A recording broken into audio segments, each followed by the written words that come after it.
ಬನ್ನಿ ಸ್ನೇಹಿತರೆ, ನಮ್ಮ ನಮಸ್ತೆ ಹಿಂದೂಸ್ತಾನ್ ಮೈಸೂರು ಹಿಂದಿನ ಎಪಿಸೋಡ್ಗೆ ಎಲ್ಲರಿಗೂ ಸ್ವಾಗತ ಸುಸ್ವಾಗತ. ನೋಡಿ, ಮೈಸೂರಿನ ಒಂದು ಹೆಣ್ಣು ಮಗಳು ನಮ್ಮ ಸಹೋದರಿ ಇರ್ಬೋದು, ಮಗಳಿರ್ಬೋದು, ಅಕ್ಕ ತಂಗಿ ಇರ್ಬೋದು, ಏನೇ ಇರ್ಬೋದು. ಏನು ಅಂತಂದರೆ ಒಬ್ಬ ಸಾಮಾನ್ಯ ಹೆಣ್ಣುಮಗಳು. ಆಕೆ MBBS ಓದಿ JSS ಡೆಂಟಲ್ ಕಾಲೇಜಲ್ಲಿ ಒಂದು ಕೆಲಸ ಮಾಡ್ತಿರ್ತಾರೆ. ಆಕೆ ಡಾಕ್ಟ್ರು. ಏನಾಗುತ್ತೆ, ಅನೇಕ ವಿಭಾಗಗಳ ಮುಖ್ಯಸ್ಥರು ಅವರು ಮೊನ್ನೆ ದಿವಸ ಭೂಮಿ ಮೇಲೆ ಅತ್ಯಂತ ಎತ್ತರವಾಗಿರ್ತಕ್ಕಂಥ ಶಿಖರ ಮೌಂಟ್ ಎವರೆಸ್ಟ್ ಎಷ್ಟು ಎತ್ತರ ಇದೆ ಅಂತಂದರೆ 29,031 ಅಡಿ ಇದೆ. ಅಲ್ಲಿ ಈಕೆ ಯಶಸ್ವಿಯಾಗಿ ಹೋಗಿ ಪೀಕಲ್ಲಿ ಕೂತ್ಕೊಂಡು JSS ಇದ್ರದ್ದು ಇನ್ಸ್ಟಿಟ್ಯೂಷನ್ದು ಫ್ಲಾಗ್ ಹಾಯಿಸ್ಟ್ ಮಾಡಿ ಕೆಳಗಿಳಿದು ಬಂದು ಸೇಫಾಗಿ ಬಂದಿದ್ದಾರೆ. ಮೈಸೂರು ಇದು ಮಾಡಿದ್ದಾರೆ. ಯಾವತ್ತಿದೆ ನಡೆದಿದ್ದು ಅಂತಂದರೆ ನೋಡಿ, ಇದೇ ಭಾನುವಾರ ಮೇ 19 ಬರುತ್ತೆ 10 ತಾರೀಕು. ಅವತ್ತಿನ ದಿವಸ ಅವ್ರ ಮೇಲಕ್ಕೆ ಹೋಗಿದ್ದರು, ಮಾರಸ ಕೆಳಗೆ ಬಂದಿದ್ದಾರೆ. ಸೊ ಇದು ಗಮನದಲ್ಲಿಟ್ಕೋಬೇಕಾಗಿರೋ ಅಂಶ. ಇದು ಅದ್ವಿತೀಯ ಸಾಧನೆ. ಈ ಅದ್ವಿತೀಯ ಸಾಧನೆಯನ್ನು ನಮ್ಮ ಊರಿನ ಹೆಣ್ಣುಮಗಳು, ನಮ್ಮ ಮನೆ ಹೆಣ್ಣುಮಗಳು ಮಾಡಿದ್ದಾರೆ ಅಂತ ನಮಗೆಲ್ಲ ಎಷ್ಟು ಗೌರವ ತರ್ತಕ್ಕಂಥ ವಿಷಯ. ಎಷ್ಟು ಹೆಮ್ಮೆಯಿಂದ ನಾವು ಕಾಲರ್ ಎತ್ಕೊಂಡು ಓಡಾಡ್ಬೋದು. ಅದು ಬಿಟ್ಟುಬಿಟ್ಟು ಏನಾಗಿದೆ, ಜೈಲಿಗೆ ಹೋಗ್ಬಂದಿರ್ತಾರೆ ರಾಜಕಾರಣಿಗಳು, ಜೈಲಿಗೆ ಹೋಗ್ಬಂದಿರ್ತಾರೆ, ಭ್ರಷ್ಟಾಚಾರನ ಜೈಲಿಗೆ ಹೋಗ್ಬಂದಿರ್ತಾರೆ, ಏನೋ ರೇಪ್ ಕೇಸ್ ನಡೆದ್ಬಿಟ್ಟು ಹಂಗೂ ಹಿಂಗೂ ತಪ್ಪಿಸ್ಕೊಂಡ್ಬಿಟ್ಟಿರ್ತಾರೆ.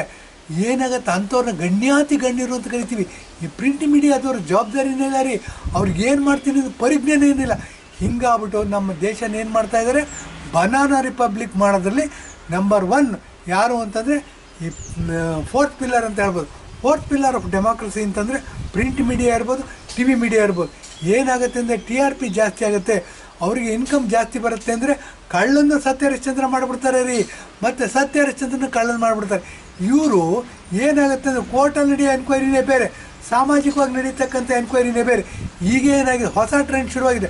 ಕೋರ್ಟಲ್ಲಿ ಫೇಲ್ ಆದರೂ ಪರವಾಗಿಲ್ಲ, ಜನತಾ ನ್ಯಾಯಾಲಯದಲ್ಲಿ ಪಾಸ್ ಆಗಿದ್ದೀವಿ ಅಂತ ಬರ್ತಾಯಿದೆ. ಇದೇನು ಅಂತಂದರೆ ವಿತ್ತಂಡವಾದಕ್ಕೆ ಕೊನೆಯೇ ಇಲ್ಲ. ಏನಾಗುತ್ತೆ, ನಾವು ಹೇಳಿದ್ದೇ ಸರಿ, ನಾವು ಮಾಡಿದ್ದೇ ಸರಿ, ನಾನು ಹೊಸ್ಬಿಟ್ರೆ ಗಮ್ಮನತ್ತೆ ಆ ಥರ ಮುಂಡೆ ಮಕ್ಕಳಿದ್ದಾರೆ, ಹಿಂಬಾಲಕರು ಮುಂಬಾಲಕರಿದ್ದಾರೆ. ಏನು ಅಂತಂದರೆ ಏನೋ ದುಡ್ಡು ಕೊಟ್ಬಿಟ್ಟಿರ್ತಾರೆ, ದುಡ್ಡಿನ ಸಹಾಯ ಮಾಡಿಬಿಟ್ಟಿರ್ತಾರೆ. ಅಣ್ಣ ನೀನು ಹೂಸ್ಬಿಟ್ರೆ ಗಮ್ಮನತ್ತೆ ಅಂತ ಹೇಳ್ತಕ್ಕಂಥ ಪರಿಸ್ಥಿತಿನೂ ಉದ್ಭವ ಆಗ್ತಾಯಿದೆ. ನಮ್ಮ ಕರ್ನಾಟಕದಲ್ಲಿ ಇದು ನೋಡ್ತಾ ಇದ್ದೀವಿ. ಏನಾಗುತ್ತೆ ಅಂದರೆ ಒಂದು ಒಳ್ಳೆಯ ಉದಾಹರಣೆ ನೋಡಿ, ನಾವು ಎಲೆಕ್ಷನ್ ಟೈಮಲ್ಲಿ ಏನಾಗುತ್ತೆ, ನಾವು ಅನೇಕ ಭಾಷಣಗಳು ಮಾಡ್ತೀವಿ. ಅದೇನಾಗುತ್ತೆ, ಕುರುಬರು ಇದ್ದ ಕಡೆನೇ ಒಂಥರ ಭಾಷಣ ಮಾಡ್ತೀವಿ, ಗೌಡ್ರು ಇದ್ದ ಕಡೆನೇ ಒಂಥರ ಭಾಷಣ ಮಾಡ್ತೀವಿ, ಬ್ರಾಹ್ಮಣರು ಇದ್ದ ಕಡೆನೇ ಒಂಥರ ಭಾಷಣ ಮಾಡ್ತೀವಿ, ಲಿಂಗಾಯತರು ಇದ್ದ ಕಡೆನೇ ಒಂಥರ ಭಾಷಣ ಮಾಡ್ತೀವಿ. ಈ ಲಿಂಗಾಯತರು ಇದ್ದ ಕಡೆ ಒಂಥರ ಭಾಷಣ ಮಾಡ್ತೀವಿ ಅಂತಂದರೆ ಕೈ ಕೆಸರಾದರೆ ಬಾಯಿ ಮೊಸರು, ಕಾಯಕವೇ ಕೈಲಾಸ, ಬಸವಣ್ಣ ಅಂತೆಲ್ಲ ಹೇಳ್ಬಿಡ್ತೀವಿ. ಆಮೇಲೆ ಏನಾಗುತ್ತೆ, ಎಲೆಕ್ಷನ್ ಹತ್ರ ಬಂದುಬಿಡುತ್ತೆ. ಎಲೆಕ್ಷನ್ ಹತ್ರ ಬಂದರೆ ಹೆದರಿಕೆ, ಇನ್ನೆಲ್ಲ ನಾವು ಸೋತು ಹೋಗ್ಬಿಡ್ತೀವೋ ಅಂತ ಅಂದ್ಬಿಟ್ಟು ಆವಾಗ ಏನು ಮಾಡ್ತೀವಿ, ಈ ಹಿಂದೂಗಳನ್ನೆಲ್ಲ ಒಗ್ಗಟ್ಟು ಮಾಡ್ಬೇಕು. ನನ್ನ ಹೆಸರಲ್ಲೂ ರಾಮ ಇದ್ದಾನೆ ಅಂತ ಹೇಳ್ತಾರೆ. ಈ ಥರ ದೊಂಬರಾಟಗಳನ್ನ ನಮ್ಮ ದೇಶದಲ್ಲಿ ನೋಡ್ತಾ ಇದ್ದೀವಿ, ನಮ್ಮ ಕಣ್ಣು ಮುಂದೆ ನೋಡ್ತಾ ಇದ್ದೀವಿ. ಇದಕ್ಕೆ ಎಲ್ಲದಕ್ಕೂ ಅಂತ್ಯ ಹಾಡಬೇಕು, ಆಳವಾಗಿ ವಿಶ್ಲೇಷಣೆ ಮಾಡಬೇಕು ಅಂತ ಹೋದಾಗ ಏನಾಗುತ್ತೆ ನೋಡಿ, ಗಣ್ಯಾತಿ ಗಣ್ಯರು ಯಾರು ಅಂತಂದರೆ ನಮ್ಮ ಮೈಸೂರಿನ ಹೆಣ್ಮಗಳು ಉಷಾ ಹೆಗ್ಡೆ ಅಂತ ಅಂದ್ಬಿಟ್ಟು MBBS ಮಾಡಿದಾರಂತೆ. ಅವರು JSS ಡೆಂಟಲ್ ಕಾಲೇಜಲ್ಲಿ professor, head of the department, ಉಪನ್ಯಾಸಕಿಯಾಗಿ ಏನು ಕೆಲಸ ಮಾಡ್ತಾಯಿದ್ದಾರೆ. ಅವರು ಮೊನ್ನೆ ಮೇ 19ನೇ ತಾರೀಕು ಭಾನುವಾರ ದಿವಸ ಹಿಮಾಲಯ ಪರ್ವತವನ್ನು ಹತ್ತಿದ್ದಾರೆ. ಹಿಮಾಲಯ ಪರ್ವತವನ್ನು ಹತ್ತಿ ಯಶಸ್ವಿಯಾಗಿ ಕೆಳಗಿಳಿದು ಬಂದು ಫೋನ್ ಮಾಡಿದ್ದಾರೆ. ಫೋನ್ ಮಾಡಿಬಿಟ್ಟು ನಾನು ಈ ಥರ ಸುರಕ್ಷಿತವಾಗಿ ಕೆಳಗಿಳಿದು ಬಂದಿದ್ದೀನಿ, ಹಿಮಾಲಯ ಪರ್ವತ ಹತ್ತು ಹೋಗಿದ್ದಕ್ಕೆ ಡಾಕ್ಯುಮೆಂಟ್ ತೋರಿಸ್ಬೇಕಲ್ಲ. ಅದಕ್ಕೇನು ಮಾಡಿದ್ದಾರೆ, ಅವರು JSS ಇನ್ಸ್ಟಿಟ್ಯೂಷನ್ದು ಫ್ಲಾಗ್ನ ಅಲ್ಲಿ ಡಿಸ್ಪ್ಲೇ ಮಾಡಿದ್ದಾರೆ ಪೀಕಲ್ಲಿ. ಇದು ನೋಡಿ ಅತ್ಯಂತ ಹೆಮ್ಮೆ ವಿಷಯ. ಏನು ಅಂದರೆ ನಮ್ಮಲ್ಲಿ ಎಲ್ಲದಕ್ಕೂ ಸಾಕ್ಷಿ ಕೇಳ್ತಾರೆ. ಸದ್ಯ ಗಂಡ ಹೆಂಡತಿಗೆ ಮಕ್ಕಳು ಹುಟ್ಟಿತು ಅಂತಂದರೆ ಇದೇ ಸಾಕ್ಷಿ ಕೇಳಿಲ್ಲ, ಇನ್ನೂ ಅಷ್ಟು ಕೇಳಮಟ್ಟಕ್ಕೆ ಹೋಗ್ತಾರೆ. ಇನ್ನೂ 50 ವರ್ಷ ಇದೇ ಥರ ಇದ್ದು, ಇದೇ ಥರ ರಾಜಕೀಯ ವ್ಯಕ್ತಿಗಳು ಇದೇ ಥರ ಮುಂದುವರಿದ್ರೆ ನೀನು ನನ್ನ ಮಗನೋ ಅವಳ ಮಗನೋ ಗಂಡನ ಮಗನೋ ಹೆಂಡತಿ ಮಗನೋ ಈ ಥರ ಕೇಳೋವಂಥ ಪರಿಸ್ಥಿತಿನೂ ಬರುತ್ತೆ. ಇದೇನು ಅಂತಂದರೆ ನಮ್ಮ ನೈತಿಕ ಅಧೋಪತನಕ್ಕೆ ಎಷ್ಟು ಮಟ್ಟಿಗೆ ಕನ್ನಡಿ ಹಿಡ್ದಂಗಿದೆ ಇದು. ಈ ಥರ ಅಲ್ಲ ರೀ ಸಮಾಜ ಕಟ್ಟೋದು.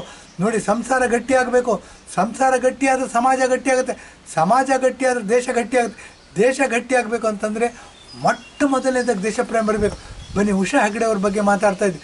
ಗಣ್ಯಾತಿ ಗಣ್ಯರು ಅಂತ ಯಾರಾದರೂ ಹೇಳಬೇಕು ಅಂತಂದರೆ ನೋಡಿ, ಇನ್ಮೇಲೆ ನಾವು ಉಷಾ ಹೆಗ್ಡೆ ಅವ್ರನ್ನ ಮೈಸೂರಲ್ಲಿ ಗಣ್ಯಾತಿ ಗಣ್ಯರು ಅಂತ ಕರಿಬೋದು. ಯಾಕೆ ಅಂತಂದರೆ ನಮ್ಮಲ್ಲಿ ಹೆಂಗೋ ಕಾಳಿನ ಬೋಳಿನ ಕಾಳಿ ಮಾಡಿ MLA ಆಗ್ಬಿಡ್ತಾರೆ, ಮಿನಿಸ್ಟ್ರುಗಳಾಗ್ಬಿಡ್ತಾರೆ, ಉಸ್ತುವಾರಿ ಮಂತ್ರಿಗಳಾಗ್ಬಿಡ್ತಾರೆ, ಮುಖ್ಯಮಂತ್ರಿಗಳಾಗ್ಬಿಡ್ತಾರೆ. ಇವರೆಲ್ಲ ರೀ ಗಣ್ಯಾತಿ ಗಣ್ಯರು. ಜೈಲಿಗೆ ಹೋಗಿ ಬಂದಿರ್ತಾರೆ, ರೇಪ್ ಮಾಡಿರೋರು ನೋಡ್ತೀವಿ ನಾವು. ಇವ್ರನ್ನೆಲ್ಲ ಗಣ್ಯಾತಿ ಗಣ್ಯರು ಅಂತ ಕರೆದ್ರೆ ನೀವೇನು ಸ್ವಾಮಿ ಫೋರ್ತ್ ಪಿಲ್ಲರ್ ಆಫ್ ಡೆಮಾಕ್ರಸಿ ಇವತ್ತು ಪ್ರಶ್ನೆ ಮಾಡಬೇಕಾಗತ್ತೆ. ಇದನ್ನೆಲ್ಲ ಓಪನ್ ಮಾಡಿದಾಗ ಬನ್ನಿ ನಾವು ಹಳೆ ಚಾಳಿನೆಲ್ಲ ಬಿಟ್ಬಿಡೋಣ. ಗಣ್ಯಾತಿ ಗಣ್ಯರು ಅಂದರೆ ಈ ನಮ್ಮ ಯಾರ ಸಹೋದರಿ ಇದು ನಾವು ಮೌಂಟ್ ಎವರೆಸ್ಟ್ನ 10 ಬಂದಿದ್ದಾರೆ ಮೇ 19ನೇ ತಾರೀಕು ಭಾನುವಾರ ದಿವಸ ನೋಡಿ. ಅವರು ಗಣ್ಯಾತಿ ಗಣ್ಯರು ಅಂತ ಮೈಸೂರಿನಲ್ಲಿ ನಂಬರ್ 1 ಗಣ್ಯಾತಿ ಗಣ್ಯರು ಅಂತ ಹೇಳ್ಬೋದು. ಯಾಕೆ ಅಂತಂದರೆ ಒಬ್ಬ ಹೆಣ್ಣುಮಗಳು ಮೈಸೂರಿನಿಂದ ಹೊರಟಿರ್ತಕ್ಕಂಥ ಹೆಣ್ಣುಮಗಳು ಮೌಂಟ್ ಎವರೆಸ್ಟ್ನ ಪ್ರಪ್ರಥಮವಾಗಿ ಮೈಸೂರಿಂದ ಹೊರಟಿರ್ತಕ್ಕಂಥ ಹೆಣ್ಣುಮಗಳು 10 ಬಂದು ಸುರಕ್ಷಿತವಾಗಿ ಬೇಸ್ ಕ್ಯಾಂಪಿಗೆ ಬಂದು ಮೈಸೂರಿಗೂ ಹಿಂತಿರುಗಿದ್ದಾರೆ ಅಂತಂದರೆ ಇದು ನಮ್ಮೆಲ್ಲರಿಗೂ ಹೆಮ್ಮೆ ತರ್ತಕ್ಕಂಥ ವಿಷಯ. ನೋಡಿ, ವನಿಕೆ ಓಬವ್ವ ಇದ್ದಂತೆ ಅವನು ಯಾರು ಹೈದರಾಲಿ ಸೈನಿಕರು ಚಿತ್ರದುರ್ಗದ ಕೋಟೆನ ಆಕ್ರಮಣ ಮಾಡಿದ್ರಂತೆ. ಆಕೆ ಓಬವ್ವನ ಕಿಂಡಿ ಅಂತ ಇವಾಗಲೂ ನೋಡ್ಬೋದು ನಾವು. ಕಿಂಡಿಯಿಂದ ತಲೆ ಹಾಕಿ ಹೊರಗೆ ಬರ್ತಿದ್ದಂಥ ಸೈನಿಕರನ್ನ ಒಬ್ಬೊಬ್ಬರನ್ನೇ ವನಿಕೆಯಿಂದ ಹೊಡೆದು ಸಾಯಿಸಿದ್ಲಂತೆ. ಅವಳನ್ನ ವೀರರಾಣಿ ಅಂತ ಕರಿತೀವಿ. ನಮ್ಮಂದು ಹೇಳ್ತೀವಿ ಸಂಗೊಳ್ಳಿ ರಾಯಣ್ಣನ ಇತ್ತೀಚೆಗೆ ವೈಭವೀಕರಿಸ್ತಾ ಇದ್ವಿ. ಯಾಕೆ ಅಂತಂದರೆ ಸಿದ್ದರಾಮಯ್ಯನವ್ರು ಆ ಸಮಾಜದಿಂದ ಬರ್ತಾರೆ, ಕುರುಬ ಸಮಾಜ. ಕಿತ್ತೂರು ರಾಣಿ ಚೆನ್ನಮ್ಮ ಲಿಂಗಾಯತರು ರೀ, ಆಕೆ ಮಹಾರಾಣಿ, ಆಕೆ ಸೈನ್ಯದಲ್ಲಿ ಒಬ್ಬ ಸಾಮಾನ್ಯ ಸೈನಿಕ. ನೋಡಿ, ಅವನಿಗೆ ಮರ್ಯಾದೆ ಕೊಡಬೇಕು ಅಂತ ಅಂದ್ಬಿಟ್ಟು ನಾವೇನು ಮಾಡಿದ್ವಿ, KSR ಅಂತ ಸ್ಟೇಷನ್ ಓಪನ್ ಮಾಡಿದ್ದೀವಿ. ಅದು ಸಿದ್ದರಾಮಯ್ಯನವ್ರು ಮುಖ್ಯಮಂತ್ರಿ ಆಗಿದ್ದಾಗ ಅವ್ರ ಜಾತಿಯವ್ರಿಗೆ ಒತ್ತು ಕೊಡಬೇಕು. ಜಾತಿ ರಾಜಕೀಯ ಅತಿರೇಕಕ್ಕೆ ಹೋಗಿ ನಾವು KSR ರೈಲ್ವೆ ಸ್ಟೇಷನ್ ಅಂತ ಕರಿತೀವಿ, KSR ಸ್ಟೇಷನ್ ಅಂತ ಕರಿತೀವಿ, ಕ್ರಾಂತಿವೀರ ಸಂಗೊಳ್ಳಿ ರಾಯಣ್ಣ ಅಂತ ಕರಿತೀವಿ. ಇದೇ ಥರ ಮುಂದುವರೆದ್ರೆ ಕಿತ್ತೂರು ರಾಣಿ ಚೆನ್ನಮ್ಮ, ಆಕೆ ನಾವೆಲ್ಲ ನೋಡೋಕ್ಕೆ ಸಾಧ್ಯ ಇಲ್ಲ ಫಿಸಿಕಲ್ಲಾಗಿ. ಆದರೆ ಈಗ ಉಷಾ ಹೆಗಡೆ ಅನ್ನೋರು ಮೌಂಟ್ ಎವರೆಸ್ಟ್ ನೇರ್ ಬಂದಿದ್ದಾರೆ. ಇದೇನು ಕಡಿಮೆ ಸಾಧನೆ ಅಲ್ಲ. ಬನ್ನಿ ಇದನ್ನು ವೈಭವೀಕರಿಸಬೇಕು. ಇದನ್ನು ಎಷ್ಟು ಹೊಗಳಿದ್ರು ಸಾಲದು. ಮತ್ತು ಈ ಥರ ಇವ್ರನ್ನ ಗಣ್ಯಾತಿ ಗಣ್ಯರು ಅಂತ ಕರಿಬೇಕು. ಫೋರ್ತ್ ಪಿಲ್ಲರ್ ಏನಾಗ್ಬಿಟ್ಟಿದೆ, ದಿಕ್ಕು ತಪ್ಪಿಬಿಟ್ಟಿದೆ, ದಾರಿ ತಪ್ಪಿದ ಮಗಳಾಗೋಗ್ಬಿಟ್ಟಿದೆ. ಅದೇನಾಗಿದೆ, ಊಸ್ ಬಿಟ್ಟರೆ ಗಮ್ಮನತ್ತೆ ಅಂತಾರೆ. ಏನು ಅಂದರೆ ಬಿಸ್ನೆಸ್ ಹೌಸ್ ಆಗ್ಬಿಟ್ಕೊಂಡಿದೆ. ಏನೋ 4 ಕಾಸು ಕೊಡ್ತಾರೆ ಅಂತಂದರೆ ಹೊಗಳಿ ಹೊಗಳಿ ಹೊಗಳಿ ಆಕಾಶದ ತನಕ ಎತ್ಬಿಡ್ತಾರೆ. ದುಡ್ಡು ಕೊಡಲಿಲ್ವ ಪಾತಾಳಕ್ಕೆ ಹಾಕಿ ಒಂದು ಕಲ್ಲು ಹಾಕ್ಬಿಡ್ತಾರೆ. ಇದೆಲ್ಲ ರೀ ಇದು ಫೋರ್ತ್ ಪಿಲ್ಲರ್ ಆಫ್ ಡೆಮಾಕ್ರಸಿ ಅಂತ ಕೆಲಸ ಮಾಡೋ ರೀತಿ ಇದೆಲ್ಲ. ಏನು ಅಂತಂದರೆ ದೇಶ ಪ್ರೇಮನ ಹೆಚ್ಚು ಮಾಡ್ತಕ್ಕಂಥದ್ದಾಗಬೇಕು, ಭ್ರಷ್ಟಾಚಾರವನ್ನು ಕಡಿಮೆ ಮಾಡ್ತಕ್ಕಂಥ ಕೆಲಸ ಮಾಡಬೇಕು, ದೇಶ ಪ್ರೇಮವನ್ನು ಬೆಳೆಸ್ತಕ್ಕಂಥ ಕೆಲಸ ಮಾಡಬೇಕು, ಮತ್ತು ಪ್ರತಿಯೊಬ್ಬರು ಕಷ್ಟಪಟ್ಟು ಕೆಲಸ ಮಾಡ್ತಕ್ಕಂಥ ವಾತಾವರಣ ಸೃಷ್ಟಿ ಮಾಡಬೇಕು. ಇದಲ್ಲದೇ ಬನ್ನಿ ಇನ್ನೂ ಒಂದು ಹೇಳ್ತೀನಿ. ಏನು ಅಂತಂದರೆ ಯಾರೋ ಹೇಳ್ತಾರೆ ಅದನ್ನು ಸುಮ್ಮನೆ ನಂಬಿಡೋದಲ್ಲ. ಈಗ ನೋಡಿ, ಸಿದ್ದರಾಮಯ್ಯನವರು DK ಶಿವಕುಮಾರ್ ಅವರು ಕರ್ನಾಟಕದ ಮುಖ್ಯಮಂತ್ರಿ ಉಪಮುಖ್ಯಮಂತ್ರಿಯಾಗಿ ಪ್ರಮಾಣ ವಚನ ಮಾಡಿದ್ದಾರೆ. ಅವರು ಇದಕ್ಕೆ ಸೆಲೆಕ್ಟ್ ಮಾಡ್ಕೊಂಡಿದ್ದಂಥ ದಾರಿ ಯಾವುದು ಅಂತಂದರೆ 5 kg ಅಕ್ಕಿ ಫ್ರೀ ಕೊಡ್ತಾರಂತೆ. ಅದಾಗಲಿಲ್ಲ ಬಿಡಿ, ಇಟ್ಟು ಸಂದೋಯ್ತು. ಏನು ಅಂತಂದ್ರೆ ನಾಳೆ ಇದೇ ಇಮ್ರಾನ್ ಖಾನ್ ಬಂದು 10 kg ಅಕ್ಕಿ ಕೊಡ್ತಾನೆ, ಅವನು ಮುಖ್ಯಮಂತ್ರಿ ಮಾಡಿಬಿಡ್ತೀವಿ ಕರ್ನಾಟಕದಲ್ಲಿ ನಾವು. ಅಂಥ ಜನ ಡೆಮಾಕ್ರಸಿ ಇಂಥವ್ರಿಗಲ್ಲ ರೀ, ಇಂಥವ್ರಿಗಲ್ಲ. ದೇಶ ಪ್ರೇಮ ಯಾರು ಮೆರೀತಾರೆ ಅವ್ರಿಗೆ ಮಾತ್ರ ಡೆಮಾಕ್ರಸಿ ಇರ್ಬೋದು. ಲೈಕ್ ಮೈಂಡೆಡ್ ಪೀಪಲ್ಗೆ ಮಾತ್ರ ಡೆಮಾಕ್ರಸಿ ಬೇಕಾಗಿರೋದು, ಡೆಮಾಕ್ರಸಿ ಅರ್ಥ ಇರೋದು. ಅವ್ರಿಗೂ ಒಂದು ಓಟು. ದೇಶ ಭಕ್ತನ ಅಳೆದು ಸುರಿದು ಇವ್ರು ಚೆನ್ನಾಗಿ ಕೆಲಸ ಮಾಡ್ತಾರೋ, ಅವ್ರು ಚೆನ್ನಾಗಿ ಕೆಲಸ ಇವ್ರಿಗೂ ಒಂದು ಓಟು. 1 kg ಚಿನ್ನಕ್ಕೂ ಒಂದೇ ಬೆಲೆ, 1 kg ಕಬ್ಬಿಣಕ್ಕೂ ಒಂದೇ ಬೆಲೆ ಆಗಿದೆ. ಇದಕ್ಕೆ ನಾವು ಹೇಳೋದು ಬನಾರಿ ರಿಪಬ್ಲಿಕ್ ಆಗ್ತಿದೆ ಅಂತಂದ್ಬಿಟ್ಟು. ಈ ಥರ ವಾತಾವರಣನ ಚೇಂಜ್ ಮಾಡಬೇಕು. ಆ ದೃಷ್ಟಿಯಿಂದ ನಾವು ನಮಸ್ತೆ ಹಿಂದೂಸ್ತಾನ್ ಅಂತ ಹೆಸರಿಟ್ಕೊಂಡು ಕೆಲಸ ಮಾಡ್ತಾಯಿದ್ದೀವಿ.